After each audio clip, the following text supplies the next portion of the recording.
Just the other week, we had a video game to live action TV adaptation with Fallout on Amazon Prime. And now we've already got another one. But this show comes with a couple of movies in its review to sort of set the stage. From the world of Sonic the Hedgehog, let's talk about Knuckles.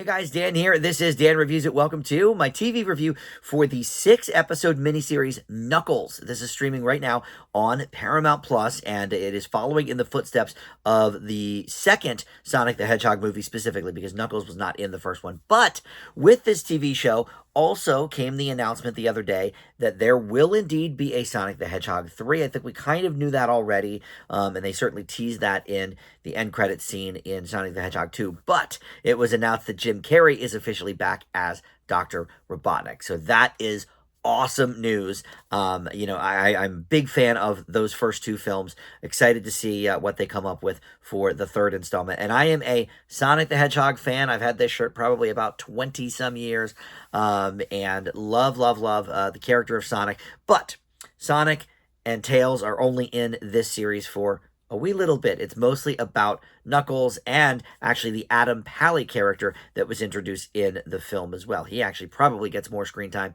than Knuckles does. So before we launch into the specifics, though, of this miniseries, let me welcome you into Dan Reviews It. Thank you for finding this video. We do movie and TV reviews here on the channel, and just about every day I try to post something new. I did post my Fallout review just about a week ago, so you can check that out. In fact, I will link that at the end of this video, so you can just click on it and get right to my Fallout review. But anyway, please consider subscribing, click that like button, comment below, all that stuff, of course, does wonders for the channel. Okay, so like I said, this follows Sonic the Hedgehog 2, in which we were introduced to the Knuckles character in the movie world.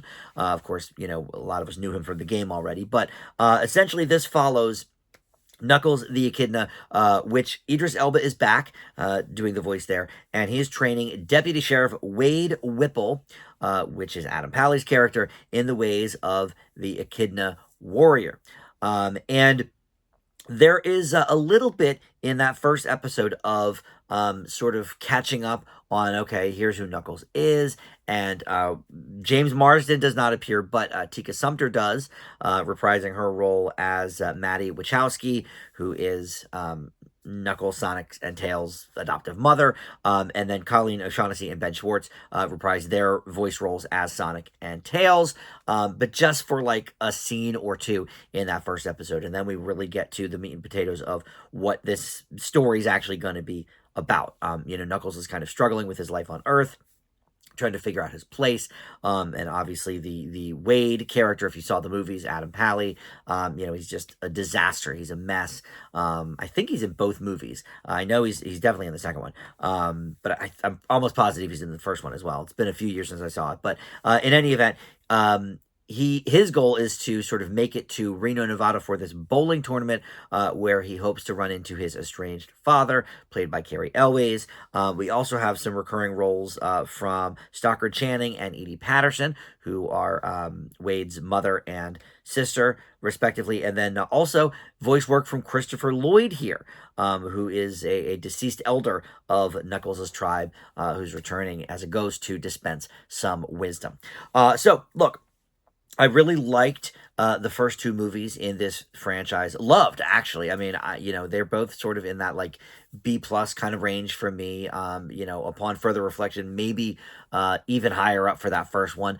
But what brought the second one down is the constant going back to the live action. There was like a wedding, I think it was in Hawaii, if I'm remembering that right, and there was like a bunch of stuff with the live action characters, and Sonic, his buddies, Dr. Robotnik, were nowhere to be found for like minutes upon minutes upon minutes, and it really kind of brought it down. It wasn't necessarily unfunny per se, it was okay, but I don't see the kids going to see this movie caring about any of that, and for whatever reason, they decided to like triple down on that concept here. And like I mentioned at the top of the review, I feel like Wade actually has more screen time than Knuckles does. Now, I watched all 6 episodes of this. I figured this was a quick enough watch.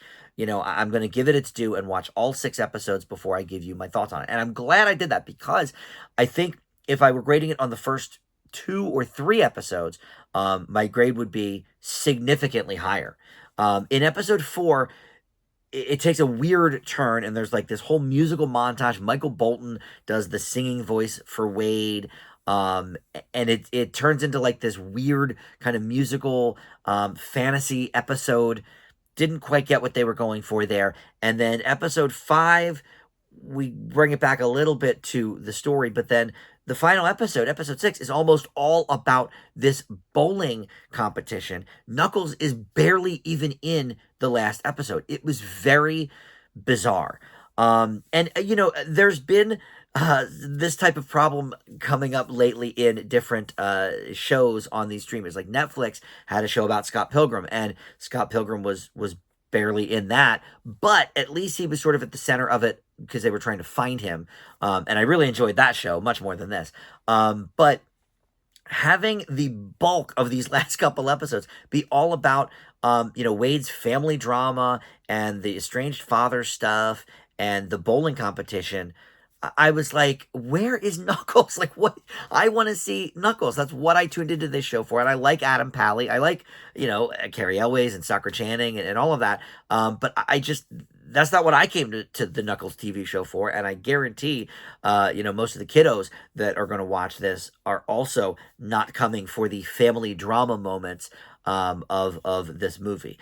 So that was, for me, a huge mistake. I don't know what they were doing. And in all honesty, because it's so short, I mean, these are 6 28 or so minute episodes, right? So when you take out the opening credits of each episode, the ending credits, you can trim each episode down to probably 24, 25 minutes, right? So you combine 6 of them and it's like 2.5 hours. Like, it's not that long, right? Cut out all of the fluff, cut out all the music montages, and just give us a little bit of exposition from the Christopher Lloyd character.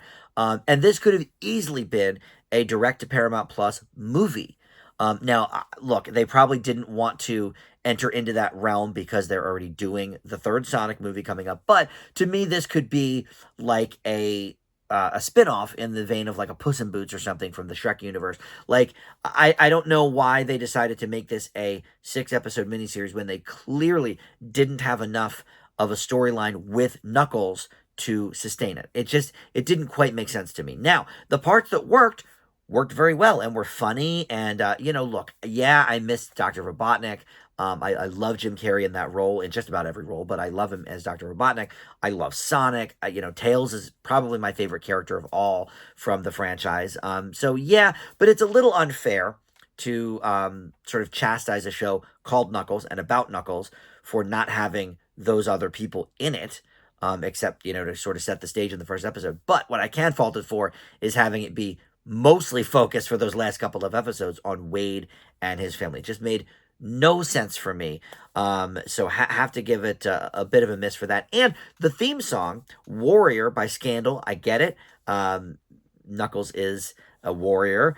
But that song has already been used in the Netflix TV series Glow, which was great. And it's still tragic. We never got a final season of that show. But like, we already used that song for a different show's theme, so I thought that was kind of odd.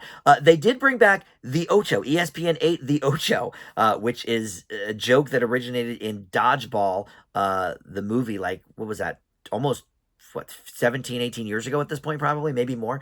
And that became sort of an actual thing, tongue-in-cheek at ESPN, sort of did a real version of that at one point. I don't know if it's still running, but in any event, they kind of brought that back for the bowling scene, which, okay, I'll give them, that's a good joke, that's a good callback. And you had Rob Hubel and who is the other guy? Paul Scheer playing like the commentator. So, okay, that was funny. But again, like, why did we need almost 20 minutes of that being the 30-minute, runtime of that last episode? It really was overkill. So anyway, definitely some missed opportunities here. I leave Knuckles with a C-.